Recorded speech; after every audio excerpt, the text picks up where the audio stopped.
Let's finish up with the Passion of Saint Perpetua and Felicity. And all I wanted to talk about today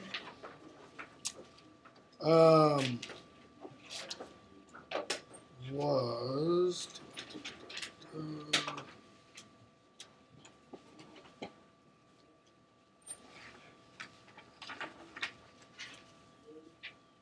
we were told, or we left off the other day, where they were stripped and had put nets on them. The people shuddered. So they were called back. This is paragraph 20. So they were called back and clothed in loose robes. Perpetua was first thrown and fell upon her loins. And when she had sat upright, her robe being rent at the side, she drew it over to cover her thigh, mindful rather of modesty than of pain. Then she pins up her hair, because she doesn't want to look bad, as it were. Because it was not fitting that a martyr should suffer with her hair disheveled. By suffer, that means die. Okay? Lest she should seem to grieve in her glory. Okay? Notice what, whoever the author of this is, notice what they are saying about their actual martyrdom. That's their glory. Okay? Why? And I don't mean glory in the sense that they take glory in it, though they do take glory in it, just like Ignatius said. But how is that their glory, or why is it their glory? Is there a precedent for this? It's the ultimate reward for heaven. Okay. What you can do for God is to die for Him. Okay. The ultimate example is what? Christ. How do you know? Because He told you to pick up your cross. Okay. What else? Towards the end of the book of John, the Gospel of John, where Christ is talking with the disciples. This is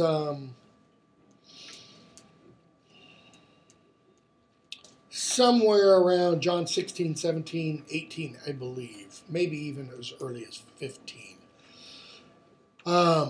Just before, it's just after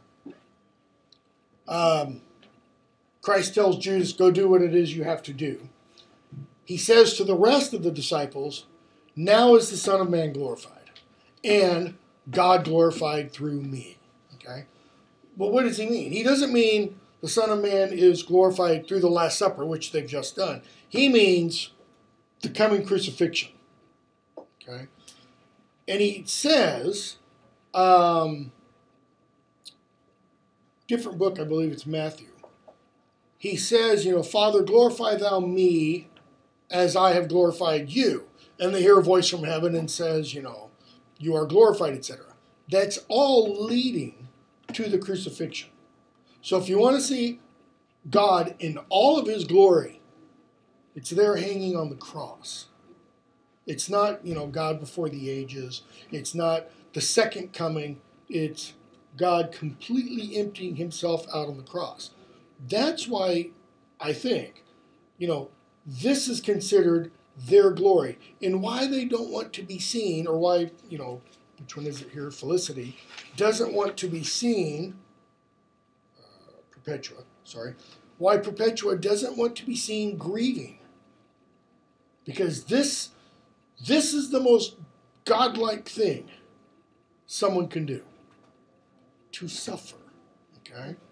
So she stands up, and when she sees Felicity smitten down, she gives her hand to her, holds her up, and we're told together they were called back to the gate of life. And we've talked about that phrase, the gate of life, I think, before. Because what does the author mean? What is the gate of life? It's a nice little metaphor for death. Okay? But what is it death from and life to? Death from this world, life into next. Yeah, it's death of this life. Okay? But it's the beginning of real life. It's the beginning of life that is eternal and does not end. Whereas life here, as we know it, ends. It stops at some point. Okay?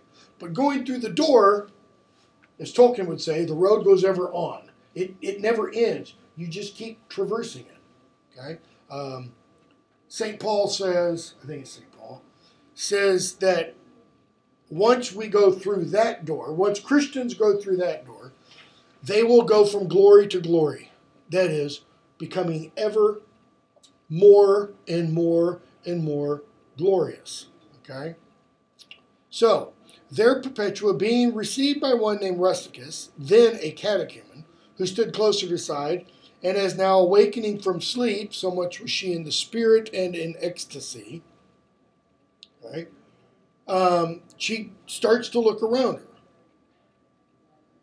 And then she was amazed at the people that were there. She asked, are we to be thrown to the cow? And keep in mind, we had that description of the cow, and it's a maddened cow for some reason.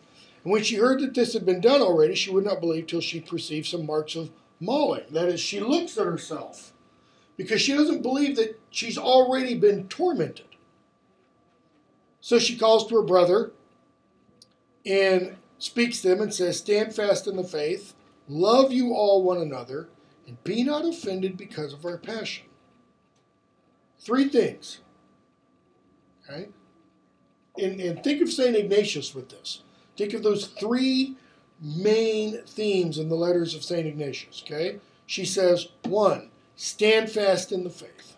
Be firm. But it also means be unified in the faith. 2, love you all one another. What's the final commandment Christ gives? That you love one another. Doesn't finish there. No. As I have loved you. Okay. That second part, the as I have loved you, is crucially important because how did Christ love not just the disciples, but the whole world? Unto death. So what's he saying? Be prepared to die for the world. Be prepared to offer yourself up as a sacrifice for others. And be not offended because of our passion. Okay? Don't take offense at our suffering. And if I could read a little bit into this, which I'm going to do, what do you think she means, be not offended? Put yourself in her brother's shoes. Would it be because he probably wouldn't die for his own beliefs, but she's willing to die for hers? Okay. I think that's very possible.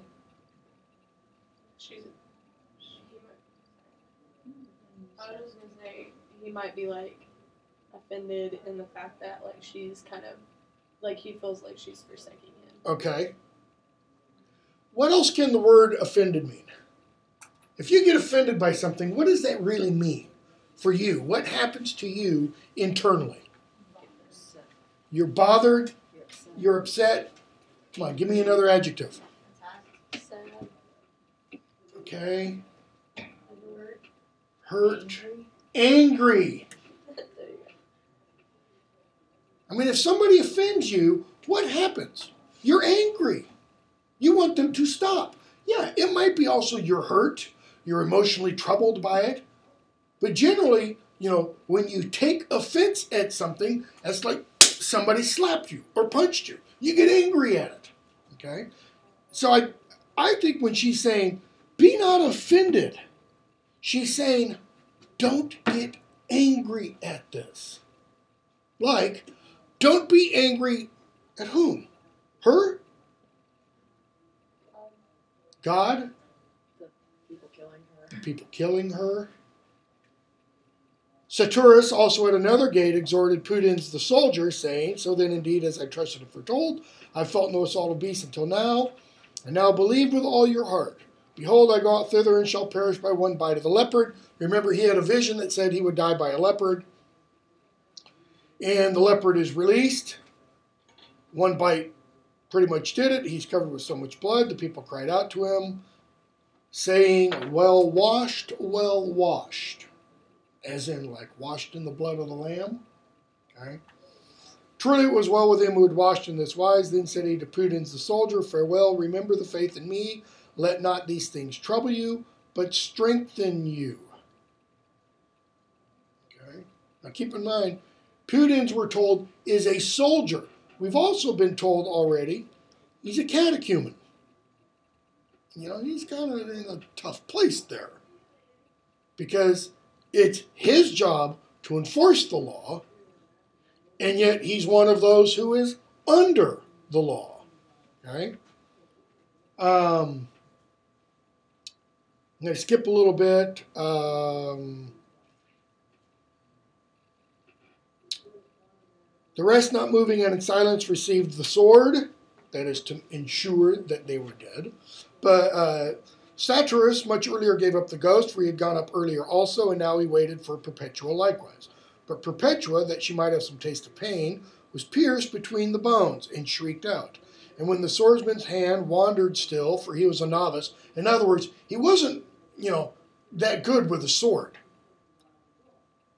The idea was to kill her with one stroke, one thrust, but he misses a vital organ.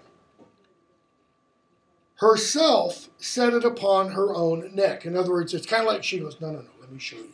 This is how you do it. Right here. Okay.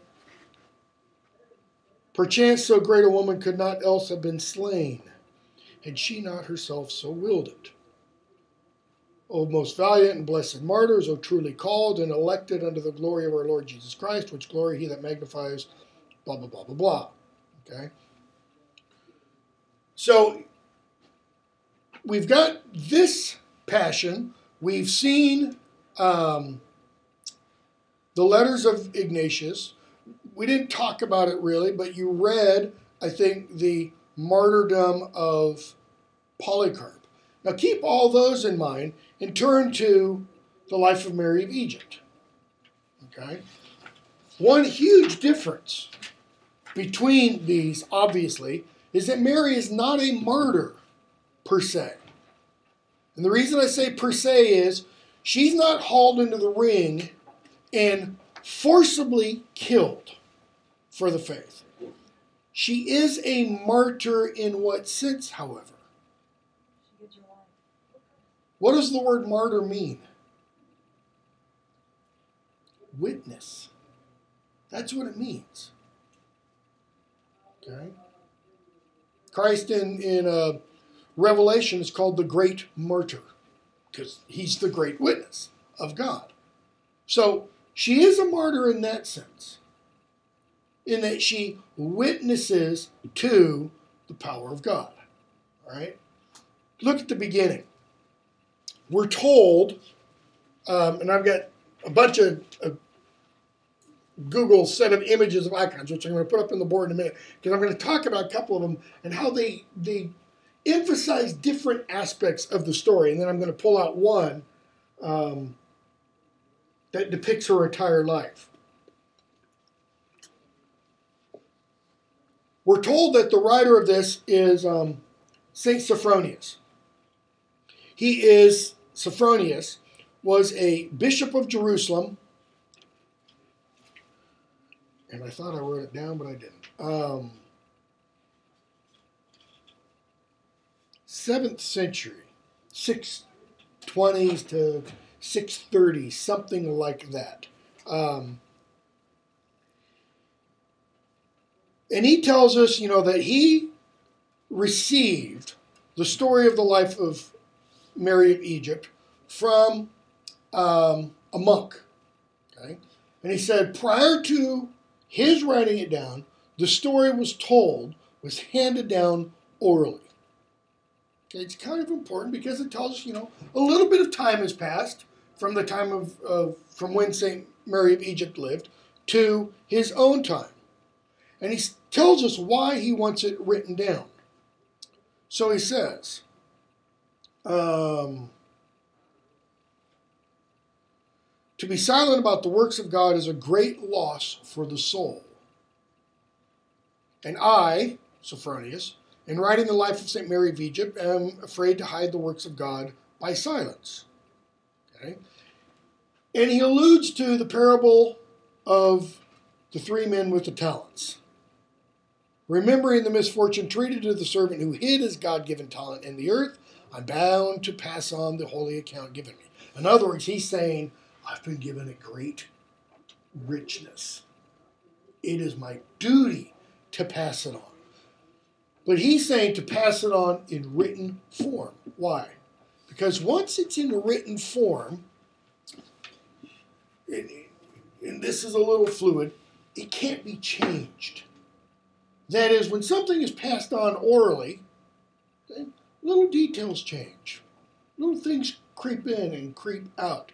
He's saying, I'm going to make this so that it lasts. Right? So he goes on and he talks about this elder in one of the monasteries of Palestine. The elder's name was Zosimus. And he says, he was old. Okay, that's really what elder there is implying. Okay? And this guy excelled in all the ascetic labors. Fasting, praying all hours of the night, etc. He was so renowned for his spiritual life that many came to him from neighboring monasteries and some from even farther away. Okay? He never ceased to study the divine scriptures, whether resting, standing, working, or eating. He incessantly, constantly had a single aim, always to sing of God and to practice the teaching of the divine scriptures. Okay? Love your neighbor as yourself. St. Paul says, pray ceaselessly or unceasingly. That is, in everything you do to be praying. And that's probably what is meant by he was always singing of God. Okay. More than likely, he was chanting, reciting the Psalms, because it was very common for monks at this period to have memorized the entire book of Psalms. In the one of the canons in the early church, in one of the ecumenical councils, I think it's something like the 4th, 5th, or 6th ecumenical councils. One of the canons, that is one of the rules that the fathers of those councils pass, is that before you can become a bishop, you have to memorize the Gospels. The Psalms. All of them. Perfectly. Beginning to end. Okay? And the idea there is so that when a situation arises, you can go and pull out the exact psalm that is needed at any given moment for someone who comes to you for counsel, etc. Okay? So, we're told that as soon as he was taken from his mother's breast, he was put in a monastery. So he enters a monastery at a young age. Now, bear in mind, children at this point would not be necessarily taken from their mother's breast at 6 months old. They could be breastfed up to the age of 2, possibly even 3. But he's now been in the monastery until his 53rd birthday. So let's say 50 years, or maybe 52 years. After that, he began to be tormented with a thought. And the thought was, I'm perfect. I've attained perfection. Okay? Notice, it's a thought that torments him. Why? Yeah. And because he knows, I'm not perfect. And yet this thought keeps coming to him. What is the thought? It's a demon. Okay? And the word that's probably used there for thought is a Greek word, and it's logismoi, or logismi, Logismoi. Okay? You'll see when we get to the sayings of the Desert Fathers, a lot of them talk and write about the dangers of thought and ideas. Because where do ideas come from?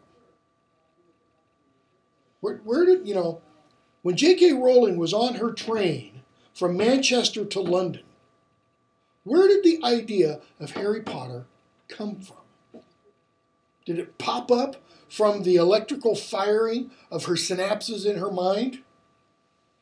Or was there an idea in the air, in the ether, and she happened to be the one that it stuck to? Because at one moment in time, she had no idea. And literally 5 seconds later, she had a fully formed idea of an 11-year-old boy who discovers on his 11th birthday that he's a wizard, his parents were wizards, they were murdered by the greatest dark wizard of the age. I mean, just boom, it's there, okay? So a lot of the fathers write about the dangers of thoughts and how to deal with them. So he's thinking, is there a monk on earth who can be of use to me and show me a kind of asceticism that I have not accomplished? Is there a man to be found in the desert who has surpassed me? So why does he leave the monastery he's at? It's essentially for the same reason.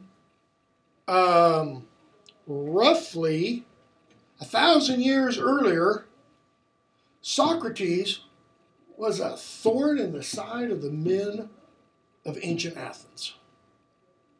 Everybody know the little story of Socrates? They read through arguments and then when he was judged, or not judged, yeah, he was brought before the Council of Athens. Yeah, that's that's at the end. But the Oracle of Delphi told him, "You're the wisest man on earth." He was like, "No, I'm not wise because I know that I'm not. Because I know that there's stuff that I have to learn." And so he's like, he went to everyone and he was like, "Is there a man wiser than me?" And he found out that there wasn't. And the Simba was like, "Okay, so I am." And clearly, the wise man knows he's a fool. Okay. His conclusion was, I cannot be the wisest man in the world. And so what does he do? He goes around and Plato records his dialogues. He asks questions. Okay. And he points out folly. He points out falsehood. Okay. So what do the men of Greece, the senators of Greece, essentially do? They put him on trial. Why? Because they say, you're misleading the youth. How's he misleading the youth? Because he's getting them to think for themselves, first of all. And the other charge? Atheism. They say he's an atheist. Why? Because he says the gods can't be what we say they are. Why? Because you've got the gods acting like humans. Okay? And what he says there is, if there is divinity, it can't be that way. And in fact, what he does is he argues for monotheism. There is one God, and all these other gods are our recreations of ourselves in kind of a godlike form. So that rather than God making man in his image, we made gods in our image. And, leaders of Greece didn't really like that because that takes away from the public worship and everything. Okay? So he goes and drinks the hemlock.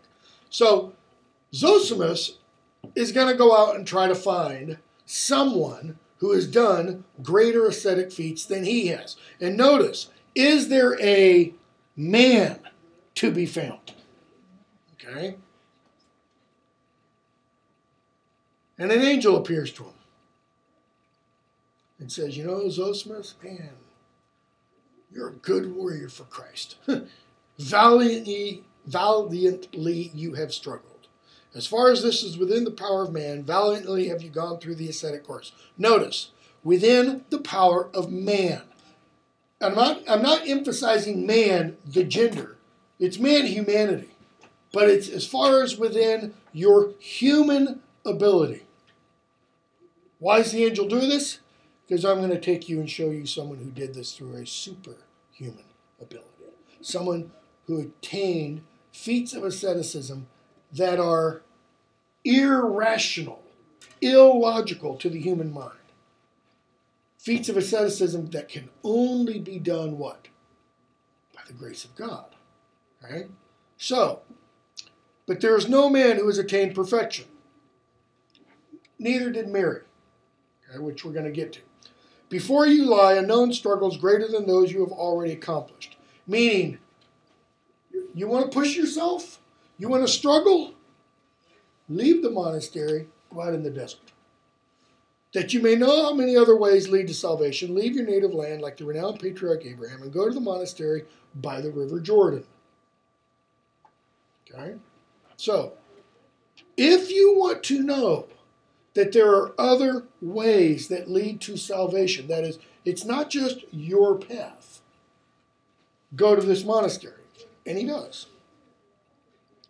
He leaves the monastery he'd lived all his life. Right? He goes to the monastery. He's brought into the abbot's presence. He prostrates himself before the abbot. He's not doing that as a sign of recognizing the quote-unquote glory or power or authority of the abbot. He's doing that recognizing the image of God in the abbot. Right? What does that mean? It means every person he comes to, he falls down and prostrates himself. Why? Because every person bears the image of God. Right? So the abbot asks, why are you here? Zosimus says, I don't want to tell you about my past, but I've come seeking spiritual profit. Okay? And the abbot says, well, only God can heal the infirmity of the soul. Okay? So notice, it's not what Mary does and what Zosimus does isn't a quote-unquote work done on their own part. It's God working in them. May he teach you and us his divine ways and guide us. But as it is the love of Christ that has moved you to visit us poor old men, stay, if that's why you've come. Okay? So Zosimus bows to the abbot, asks for his prayers and blessing, etc. And he sees other elders there, proficient, we're told, both in action and the contemplation of God. Notice, two things. They're proficient in two things. Contemplation, which is prayer, and action, which is work. Okay? There's a Latin phrase, ora et labora. Ora, prayer, labora, work. Work out your salvation through prayer in doing things. You'll see when we get to the Desert Fathers, St. Anthony, at one point, asks, I think God, how can I be saved? And God sends an angel. And the angel says, do this. And the angel sits down, takes a bunch of rope, weaves a basket, and while he weaves the basket, he says, I'm wildly paraphrasing here, Lord have mercy, Lord have mercy, Lord have mercy. In other words, he works making the basket and prays constantly. You want salvation? That's how you do it. That's how you get it. You beg God for his mercy, and you do whatever it is that is set before you. For that particular time, for Anthony, his quote-unquote job was making baskets. For many of them, it was plaiting rugs out of, rushes and such. So, Zosimus sees, these guys are warriors in contemplation and work. They sang incessantly. They stood in prayer all night. Okay? Notice it's standing, by the way. From the early church on, the proper posture for prayer is standing. It's not sitting, it's not lying down, it's not on your knees. There are times when it's on your knees, but the general posture is standing. Why? What are you doing? What is our, what are the biblical images we get of the throne room of God? Anybody sitting? No, they're all standing. God sits. Everybody else stands. Okay? So that's why. Because when you pray, you're brought into the presence of God. So they pray all night. They work. Work was ever in their hands, and psalms on their lips. So they're working and reciting the psalms. Never an idle word was heard among them. Okay? And they didn't care anything about temporal goods. But, we're told, they had one desire, to become in body like corpses. Rotten, smelly, foul, dead? No. What does that mean, to become in body like corpses? Dead to the world. Dead to the world.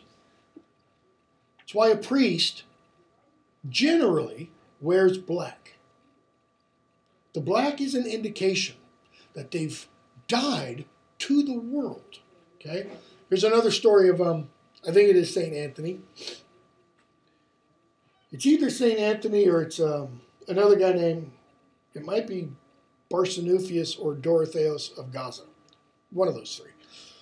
And a young novice, a young monk comes up to him and says,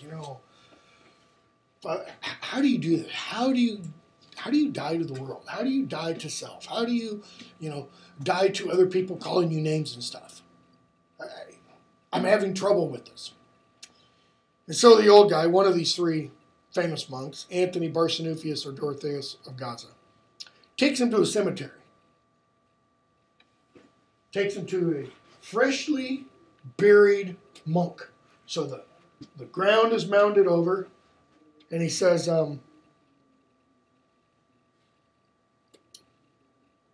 talk to the monk. He says, revile him, yell at him, curse at him. Come on, do it. And so he's, you dirty, rotten, foul son of a blah, blah, blah, blah, blah. And the old monk says, what did he do? Well, nothing. He's dead. Okay. Now praise him. Oh, you were the greatest, monk there was. You were a light. You were a model for all monks to emulate, blah, blah, blah, blah, blah. What did he do? Well, nothing. He's dead. Be like that. So what does he mean? When people, to use Christ's words from the Sermon on the Mount, when people revile you, spit at you, persecute you, be like a dead man. What does that mean? How do they reply? They don't. Okay? Or when people praise you and honor you and build you up, how do you reply? You don't go, well, thank you. I feel pretty good about myself. No. See, the other one's, I think, easy. It's when you receive the praise that you don't get puffed up. Okay? Pretty cool example of this a little bit. There was an incident, and I don't think it was recent. I think it was last spring. Where there was some kind of conference in, where was this? Argentina. It was in Argentina. It was some kind of men's conference. And it was going to be held at a cathedral in Argentina. I don't remember what the city was. And this, I don't know how to describe it, wild group of, my terminology, I apologize if I offend anybody, rabid feminists. I mean, literally men-hating, rabid feminists. We're going to disrupt this meeting. And they were going to do it by going in the cathedral and doing inappropriate things in the cathedral. And what a bunch of men did was they surrounded the cathedral. It was like 700 men. They surrounded the cathedral by essentially locking arms. And they stood there and prayed. I think it was a novena or something like that. For hours. While these women tried to get to the cathedral. And because the women realized they couldn't break through, They didn't try, but instead they sat there and they hurled insults, they punched, they pulled out markers and wrote on the men's faces, they stripped their clothes off, they did sex acts right in front of the men, all the while the men just prayed. Police knew about it. Police did nothing. This went on for 4 hours. Police said, we can't get involved. 95% of the police force is men. How do you think the women are going to respond to that? So that's an example of, responding like dead men. Okay? So, we're told many days go by, and the time drew near when all Christians fast and prepare themselves to worship the divine passion and resurrection of Christ. That is, the time of Great Lent is coming. Okay, they're getting ready for the period of preparation, which is what Lent is. So, whereas the monastery gates are normally locked, and they're only opened when the community was out on some errand, we're told that wasn't a problem because it was in such a desolate place, people didn't come. So, we're told there was a rule in that monastery which was the reason why God brought Zosimus there. Notice, we've not been told the rule yet. At the beginning of the Great Fast, on Forgiveness Sunday, the priest celebrated the Holy Liturgy and all partook of the holy body and blood of Christ. Now, Forgiveness Sunday is the Sunday before the beginning of Lent, okay, in the church at this time. It's still this way in the Orthodox Church. And it's called Forgiveness Sunday because there is a rite called Forgiveness Vespers. So you have the Divine Liturgy in the morning, and then either immediately after the Divine Liturgy or in the evening, you have this rite of Forgiveness Vespers. It's a regular Vespers service, that is, the set prayers and psalmody and things like that are read and chanted. And then you have this particular rite where everyone in the community goes to each other. You essentially line up, and they go to the person next to them, and they prostrate themselves, which means they touch the ground, they cross themselves, and they say to that person, "Forgive me for any sin I've committed against you in this past year." And then the other person says the same, and then the response is usually, "I forgive you and God forgives you." And then you go to the next person, and you go to the next person, and you go all the way around. So if it's a large community, this could take a long time. If it's a small community, 10 people, you're done pretty quickly, okay? It's really awkward for people today who are non-Orthodox who happen to show up on that Sunday if they stick around, because, usually what happens when they do that, they give each other a big hug, okay? So it could be a little awkward. No side hugs. Pardon? No side hugs. Yeah, no side hug, except for the kids. The little kids are kind of like. So, that's not the rule, however, that God sends Zosimus to this monastery for. The rule comes after. The rule is, after they all gather in church, pray earnestly with prostrations, the elders kiss one another and ask forgiveness. That's the rite of forgiveness. Okay? Then they open the monastery gates, and what do we see happen? Almost everybody, but one or two monks, leaves the monastery. They go out into the wilderness. For how long? For the period of Lent. That's how long. They leave one or two behind for one reason, so that the divine services can be performed. Wednesday evening and Friday evening, probably, what's called the Divine Liturgy of the Pre-Sanctified Gifts. On Sunday, the Divine Liturgy itself, etc. And all the others go out and do the quote-unquote fast in the desert. Fasting, bear in mind, isn't only fasting from food. It's fasting from thought. It's fasting from all of the senses and such. So we're told, each took with him as much as he could or wanted in the way of food.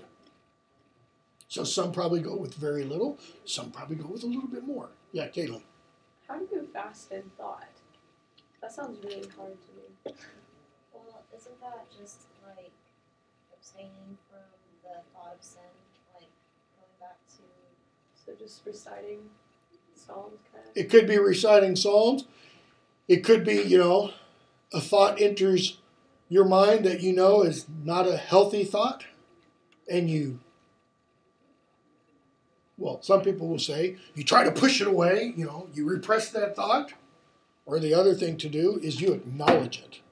And you say, yeah, I have that thought. I don't like that thought. I don't want that thought. Lord, help me deal with this thought. Because if you simply try to say, I can overcome this, what's going to happen? Man, it's going to run, wild over you. Okay? So that's what's meant. I was just like trying to think of, that sounds so hard. Like meditating. I'll tell you from personal experience, fasting from thoughts is the hardest thing. As a professor of English literature, thought is my bread and butter, essentially. It's the hardest thing there is. It's a lot harder than fasting from food. Okay? So, we're told this is the rule of life they had, in which they all observed. Now, keep in mind, this is something Zosimus hadn't done before. This, we're told, is why God brought him to this monastery. Right? They go off to the desert, neither to talk to one another nor to know how each one lived and fasted. If they did happen to catch sight of one another, what do? They leave. Rather, John, how you doing? How's the fast going? Are you hanging in there? Have you eaten anything? Have you broken? No. They intentionally turn and run the other way. Okay?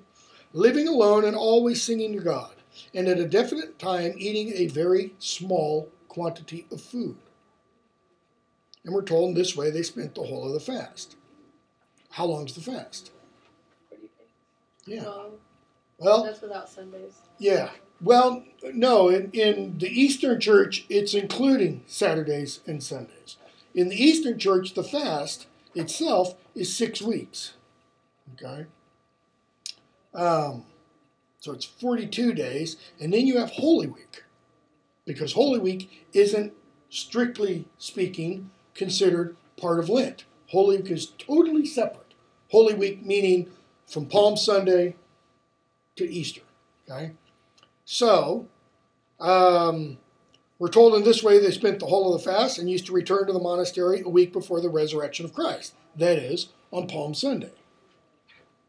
So they spend all these weeks out in the desert. Each one returned having his own conscience as the witness of his labor. And no one asked another how he had spent his time in the desert. And I think Sophronius emphasizes this because he's instructing his readers. He's instructing, let me make this clear. He's instructing his Christian readers. You shouldn't ask a fellow believer in the midst of the fast, how's your fasting going? Why? That'd be like tempt them to be prideful or like kind of beat themselves up. And it's none of your business. Who is the fast between? It's between the individual and God. Okay? And we'll talk a little bit later about why these early writers emphasize the fast and ideas of pilgrimage and what their intentions are in that. Okay? So they go back, nobody asked any questions, such were the rules. Every one of them, whilst in the desert, struggled with himself before the judge of the struggle. That is, what does he mean, struggling with himself? Struggling with their own problems. Trying to defeat their own demons, whether literal or figurative. When we do talk about the life of St. Anthony, St. Anthony says, the demons he fought were literal demons. Okay, scars, bruises, all that kind of stuff to show them. So, they were not seeking to please men and fast before the eyes of all. Why? Because what does Christ say in the Sermon on the Mount? He says, not if you fast. He says, when you fast. How do you do it? You do it so that nobody knows you're fasting. Period. In other words, you don't go walking around. And this, this I think poses a little problem for the Western tradition of Ash Wednesday. Because what do you do on Ash Wednesday? You put ashes on your forehead. Why? To show. Well, I'm starting too fast. Christ says, you don't show anybody you're starting too fast. They shouldn't be able to tell from the beginning of the fast to the last day of the fast that you're fasting. They might be able to tell because you've gotten a little thinner, but they shouldn't be able to tell by your demeanor. You shouldn't walk around going, oh man, stop, I'm so hungry, I want meat, Should never come across that way. So, for what is done for the sake of men to win praise and honor is not only useless to the one who does it, but sometimes the cause of great punishment. Okay? So we're told Zosimus does the same as everybody else. He goes way off into the desert. He wanders on. He's tireless. And we're told, and I apologize for the typos in this version, he didn't wail for 20 days. He walked for 20 days. And when the 6th hour came, he stopped. Turning to the east, he began to sing the 6th hour and recite the customary prayers. What's the 6th hour? You have 7 times of the day in which the church says you are to pray. Where does the church get this from? Psalm 119. Okay? Which says, one of the verses, 7 times a day will I praise thee, O Lord. Where David is saying it. Okay? So what are these 7 times? I'm trying to think if I need to go into, I better. In the timekeeping of the church, and this goes back to Jewish tradition, the day begins at sunset, not at sunrise. Okay? So, for example, the Sabbath begins on sunset of Friday evening, and then goes to sunset of Saturday. So, you have the first of the hours of prayers, Vespers, okay, which is approximately sunset, or I'm going to give an actual hour for each of these, approximately 6 p.m. So you have Vespers, and then what's called Compline, okay, which is approximately 9 p.m. or before going to bed, okay. Then you have the midnight office. It's pretty clear what time that is. Matins. Matins is generally sunrise, but it can be also, in many monasteries, it actually is 3 to 4 a.m. in the morning. Okay? And then you have 1st, 3rd, 6th, and 9th hours. Okay?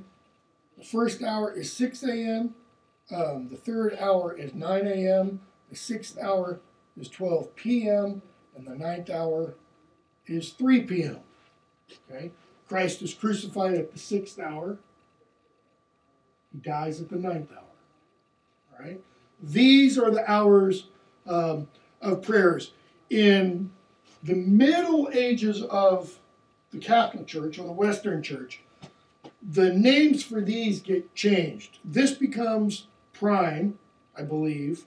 And I think this is terce, and I can't remember what those two become. But you'll see in a lot of medieval literature, for example, somebody will refer to an hour as, well, Chaucer refers to noon, right? The ninth hour, as an example. So, the 6th hour comes, he stops what he's doing, he turns to the east. Why? Not only because that's Jerusalem, but again, according to the early fathers, when you pray, you face east, which is why all Orthodox churches have the altar facing east, so that when you worship, you're standing facing east. And he recites the customary prayers. There are set prayers for each of these hours, okay? And he keeps singing. His eyes are up in the heavens. And he sees somebody. And he's like, wow. But whoever it is that he sees, the person flees. Now, we've already been told that was the custom of the monks at the monastery. If you saw anybody else in the desert, turn and go the other way. Zosimus, notice, isn't familiar with that part of the rule. Because he sees somebody, and he's like, fellowship, friendship, someone I can talk to.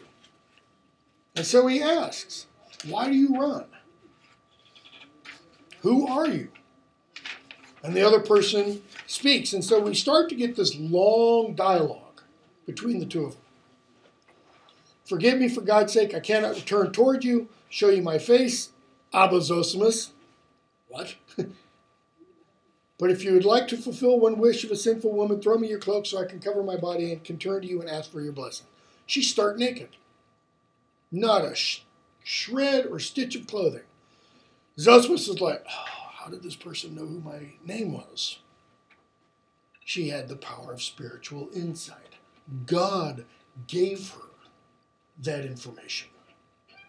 Okay, so he takes off his outer cloak, throws it to her, and she asks, why did you wish to see a sinful woman? What do you wish to hear or learn from me? You who have not shrunk from such great struggles.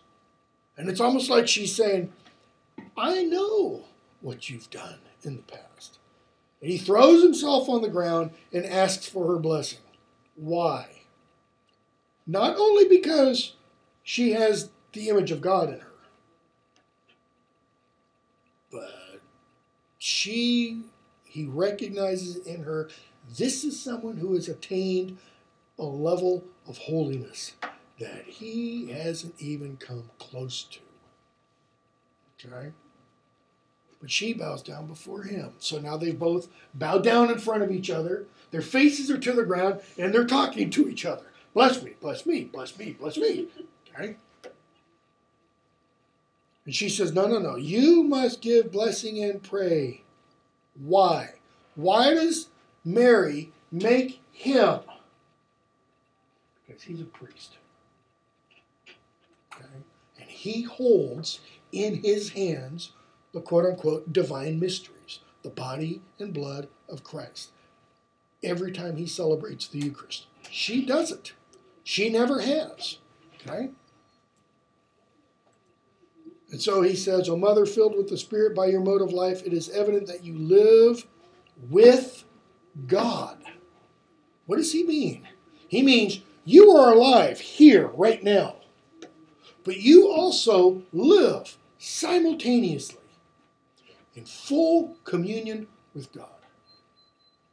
Okay? She has achieved what the fathers will call theosis, or divinization. Okay? She has become, by grace, what God is by nature. What Peter talks about in 1 Peter, it says, know you not that you are partakers of the divine nature. What David talks about or refers to when he says, I have called you sons of God. He doesn't mean sons merely, excuse me, not I've called you sons of God. Know you not that you are gods, which Christ then repeats in the Sermon on the Mount. Okay? So he goes on. Says, you have died to the world. You called me by name. You recognize I'm a priest, but I've never seen you before. Grace is recognized not by one's orders. And by that, he means one's clerical orders, whether one's a deacon, a priest, a subdeacon, a bishop, an archbishop. No. He says grace is recognized by gifts of the Spirit. You recognize who I am because God has given you that ability. So bless me, please. I need your prayers. Meaning, I need you to pray for my salvation. What does she say? Bless you, Zosimus, and crosses him? Nope. Blessed is God who cares for the salvation of men and their souls. She doesn't bless him. Who does she bless? God. Okay? So they rise to their feet. She asks, why are you here? And then she asks, kind of, what's going on in the outside world? How are the Christian peoples living in the kings? How is the church guided? By your prayers, Mother, Christ had granted lasting peace to all. Notice, he is saying that the state of the world is the way it is through her prayers. Now, he doesn't mean that, I don't think, literally solely through her prayers. What does he mean? He means through your prayers and through the prayers of all like Christians. What has happened? The world is sustained. Okay? It's in the Sermon on the Mount again. But fulfill the unworthy petition of an old man. He says, and pray for the whole world and for me who am a sinner. Keeping it together. And she says, we must all be obedient. I will. He asks, she says, I obey. Okay? And she turns to the east and she begins to pray because he asked her, pray for us. And so she starts to pray. His face is to the ground. And he hears this whispering. He can't hear the exact words, but he just hears this. And he looks up, and what does he see? She's, we're told, what? About a forearm's distance from the ground. You know, foot to 18 inches above the ground. Okay? And he's like, Lord have mercy, Lord have mercy. He realizes he is in the presence of real holiness. And by the way, when you read Lives of the Saints, okay, going back to, earliest ones, up through 20th century saints, this is not an uncommon experience by any means.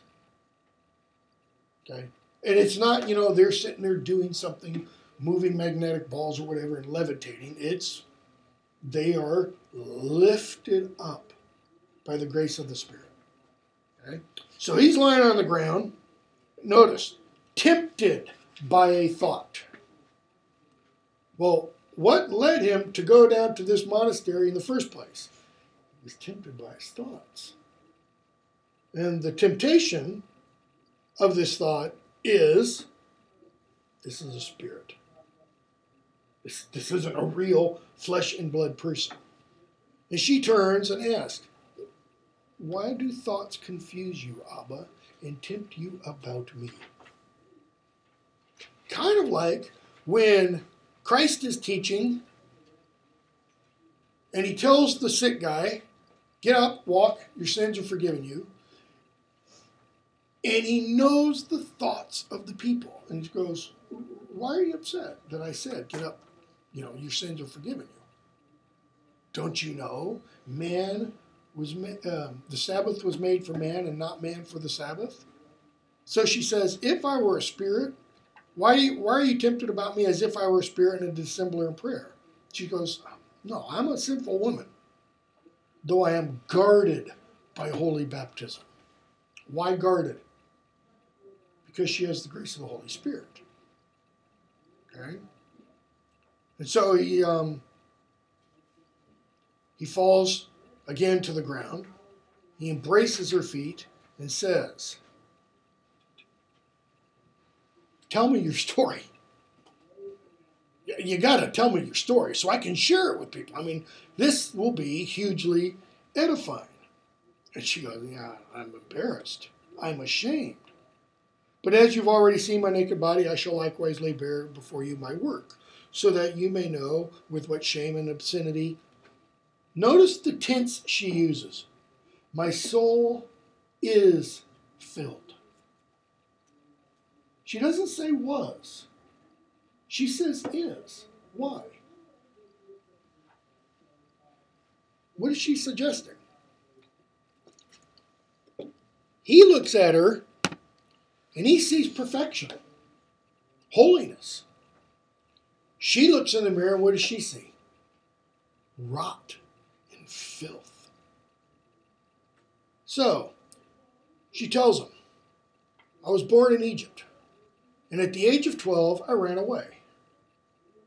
And I went to Alexandria. Why did she go to Alexandria? Take this back. Put this in a modern American context. She's a 12-year-old girl. She runs away from her parents. What city does she run to in America? New York or Hollywood? Okay. Vegas. I was going to say New Orleans or Vegas. I mean, Sin City, Vegas. Why does she go to Alexandria? It's the most cosmopolitan city in Egypt. So, in that sense, yeah, it's New York. Why does she go to Alexandria? Sex. That's it. She says. She talks about her sensuality. I acted in this way so as to make as many men as possible to try to obtain me, doing free of charge what gave me pleasure. See, a lot of, if you look up sources about, St. Mary of Egypt, a lot of them will refer to her as a prostitute. She's not a prostitute. A prostitute takes money in exchange for sex. She just has sex with as many men as she can for the simple, pure pleasure. That's it. Right? I had an insatiable desire, she says, and an irrepressible passion for lying in filth. This was life to me. In other words, she woke up every morning thinking, how many men can I sleep with? And she says, and that's how she lived. For how long? 17 years. So until she was 29. And then one morning, it's in the summer, she says, she sees a group of Libyans and Egyptians getting ready to board a boat because they're going to go to Jerusalem. They're going to sail the Eastern Mediterranean. And she's wondering, where are they going? And somebody tells her, they're going to Jerusalem. Why? To see the exaltation of the precious and life-giving cross. Because at the time that she's alive, the cross is still in Jerusalem. Okay? And she's like, well, I'll go too. Why will she go? I was suddenly filled with a desire to go, Abba, to have more lovers who could satisfy my passion. She isn't going to see the cross. She's going, pardon my language, to screw as many men as she can on the way in the boat. Okay? How does she pay for her way? Her body. She tells us. And he's like, keep going, keep going. And she says, how shall I relate to you what happened after this? Whose tongue can tell, whose ears can take in all that took place on the boat during that voyage? Notice, she doesn't give him all the salacious details. Why not? Because him to stumble. Bingo. If you think of the life of Mary of Egypt and her relating her story to him, what is she really doing? She's confessing. She is confessing to a priest of all her past sins. Okay? Something that apparently, if we take her life as being just what's in the life, something she hadn't done before. That is, she had not said confession before. So, she says, and to all this I frequently forced those miserable youths, even against their own will. She raped them. So, she says, skipping a couple lines, I think God was seeking my repentance. That is, she got on the boat. She was thinking one thing.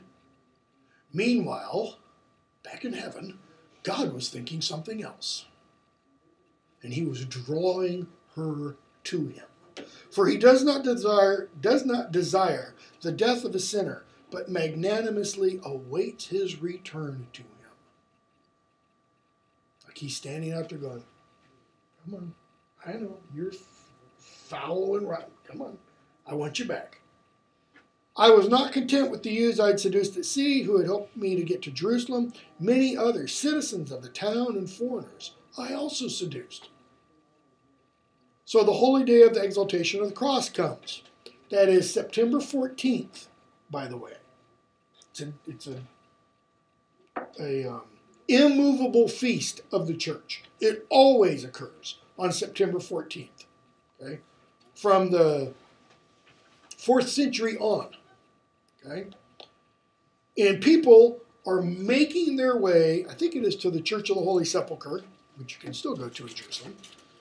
At daybreak, everybody's going, so she runs with all the rest. And there's a huge press of people. Why? Because they're all trying to get in to see the cross. Okay? They all can go in, and she goes and, she gets knocked back when she gets to the threshold of the door. And she tries that 3 or 4 times, and each time she can't get through. And so she goes aside and she cries. And she says, I began to understand the reason why I was prevented from being admitted to see the life-giving cross. The word of salvation gently touched the eyes of my heart and revealed to me that it was my unclean life which barred the entrance to me. What is the word of salvation? It's Christ. Exactly. He spoke directly to her heart and says, no. I began to weep and lament and beat my breast and sigh from the depths of my heart, and I stood weeping when I saw above me the icon of the most holy Mother of God. And turning to her, my bodily and spiritual eyes, I said, notice, turning to her with bodily these in her spiritual eyes, looking to Mary as the mother of her Savior. And when she talks about looking at an icon, she's probably talking about, come on, thing.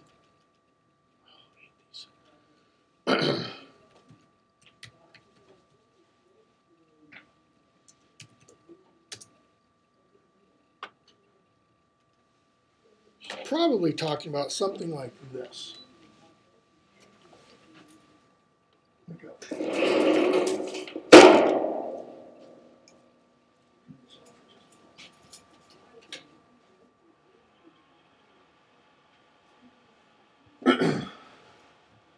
You can't see it real well. That's a little bit better, okay? It's called a platytera icon. This is usually what you see behind the altar, on the wall. Usually the ceiling will be slightly curved behind the altar on the wall. And it's an image of Mary and Christ inside her. This oval-like thing, it's an indication that you don't really see Christ here. Okay, this is a mystical or spiritual image of Mary as the birth giver of God. Right? Christ has his hands out in blessing. Mary's hands are like this because she's praying. And who's she praying for? The whole world.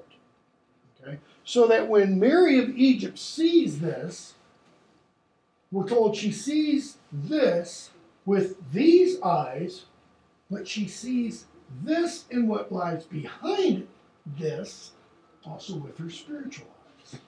Okay? She sees the reality behind the icon being mere paint on plaster. Okay? So, She sees that, and what does she do? She prays. She doesn't pray to Christ, however. She prays to Mary. Why? She feels like she can't pray to Christ. Okay, that's possible. O Lady, Mother of God, who gave birth in the flesh to God the Word, I know how well I know that it is no honor or praise when one so impure and depraved as I look up to thy icon. Okay, what does she say about Mary? You gave birth to God the Word. So who better to ask, to intercede to God the Word than his mother? Who's going to be the closest person to him? First of all, on earth, but then later on in heaven. Okay? And notice the idea here is that intercession is necessary. Just as here on earth, okay, people ask other people to pray for them. Well, why do you do that? Why do people do that? I thought you could just the individual prayed directly to Christ. Why ask for others? Is it a mere account of numbers? If you get 10,000 people to pray for you, is that better? What if you don't have any friends? Does that mean the person with no friends is screwed in God's eyes? No, it's not a mere number of counting. It's people interceding. So what are they doing when they're interceding? Bearing the burdens of the others. Okay? Mary bore the greatest burden of all. She bore God, as it were. Or not as it were, she bore God. So she goes on with this prayer and says, I know it's not, really right that I should be praying to you who did what? O ever virgin who didst keep thy body and soul in purity. This Mary is the opposite of Mary of Egypt. Mary of Egypt didn't keep her body in purity at all. She didn't keep her virginity at all. She lost it at 12. Okay? And in almost all the literature of the early and medieval church, this Mary, was how old approximately when she gave birth to Christ? 12 to 13. Okay? She was very young. So she says, help me, for I have no other help. That is, she's saying, I don't have anybody else to pray for me. And she's also saying, I'm at the end of my rope. I want to go see the cross, but I can't see the cross. Order the entrance of the church to be opened to me. Allow me to see the venerable tree on which he who was born of thee suffered in the flesh, and on which he shed his holy blood for the redemption of sinners and for me. Okay? She's saying, allow me to go into the church to see the cross that Christ died on for sinners and for me. Okay? Unworthy as I am, be my faithful witness before thy Son. What is she saying? Go ask your son to let me in. Okay? And you got, passages in Scripture about the prayers of parents. Okay? Why? If you do this, I will never again defile my body by the impurity of fornication, but as soon as I've seen the tree of the cross, I will renounce the world and its temptations, and I'll go wherever you want me to go. She goes to the threshold, and now she crosses it. And she says, and so it was I saw the life-giving cross. Notice, the cross is life-giving. The cross took away life. Now the cross is life-giving. Why? Because it's life-giving to those who believe in the cross and in Christ. Throwing myself on the ground, I worshiped that holy earth, kissed it with trembling. Then I came out of the church, went to her who had promised to be my security. That is, she goes back to the porch. She goes back and looks at the icon. And on bended knee this time, she says, you have shown me thy great love for all men. What more can I recollect or say? She says, Tell me what to do. And she hears a voice. If you cross the Jordan, you will find glorious rest. And you could say that that means, if you cross the Jordan, you will find glorious Sabaoth. It's what the rest comes from. And she cries to the Mother of God, Lady, do not forsake me. And as she leaves the church, a stranger gives her 3 coins. Now, most commentators read that stranger as an angel. Why does he give her 3 coins? It could be Father, Son, Holy Spirit. Could be 3 days Christ's burial. But what are the coins used for? She buys 3 loaves of bread and she goes off into the desert. And after praying in the temple, we're told, at the church of St. John the Baptist, which stood on the banks of the Jordan. Okay, this is the important little detail. I was doing some reading about this morning. The Catholic Church dates her death in 422. Okay, all the writers of the East place it in 522 or 421/22. All the writers in the East place it 521/22. Little detail: this church of St. John the Baptist on the Jordan hadn't been built in 422. It wasn't built until the late 5th century. Okay, just a little detail. So she says, after she prays in the temple, she goes down to the Jordan, she rinses her face and hands, she partakes of the holy and life-giving mysteries in the Church of the Forerunner. That is, she receives the Eucharist. Okay, she takes her loaves, and she goes off into the desert. And she finds herself in the desert, and since then, up to this very day, I am estranged from all. That is, I've not seen a single solitary person. And I live here clinging to my God who saves all who turn to him from faint-heartedness and storms. Notice she says, I cling to God. He has become everything. And Zosimus, and you know, if I were to direct this as a film, I would have Zosimus trembling at asking this question. How many years since you began to live here? 47. Okay. She was 29 when she saw the cross. 12 plus 17, 29. She enters the desert at 29. She spends 47 years all by herself. So she's 76 at this point. Oh, wow. What did you eat? Well, I had the 2.5 loaves for 47 years, you know. I had the 2.5 loaves. Soon they dried up, became hard as rock. Eating a little, I gradually finished them after a few years. Now, one thing to bear in mind, she wouldn't have to deal with a problem of moldy bread in a desert. Why? Very little moisture. So when she says they became hard as rock, she probably means literally they became hard as rock. So she would have to break it against a stone to get a little bit. And he says, okay, how else did you eat? Can it be that without getting ill, you have lived so many years without suffering in any way? And she says, you remind me, Zosimus, of what I dare not speak of. What is it she dare not speak of? Her first 17 years. For when I recall all the dangers which I overcame and all the violent thoughts which confuse me, I am again afraid that they will take possession of me.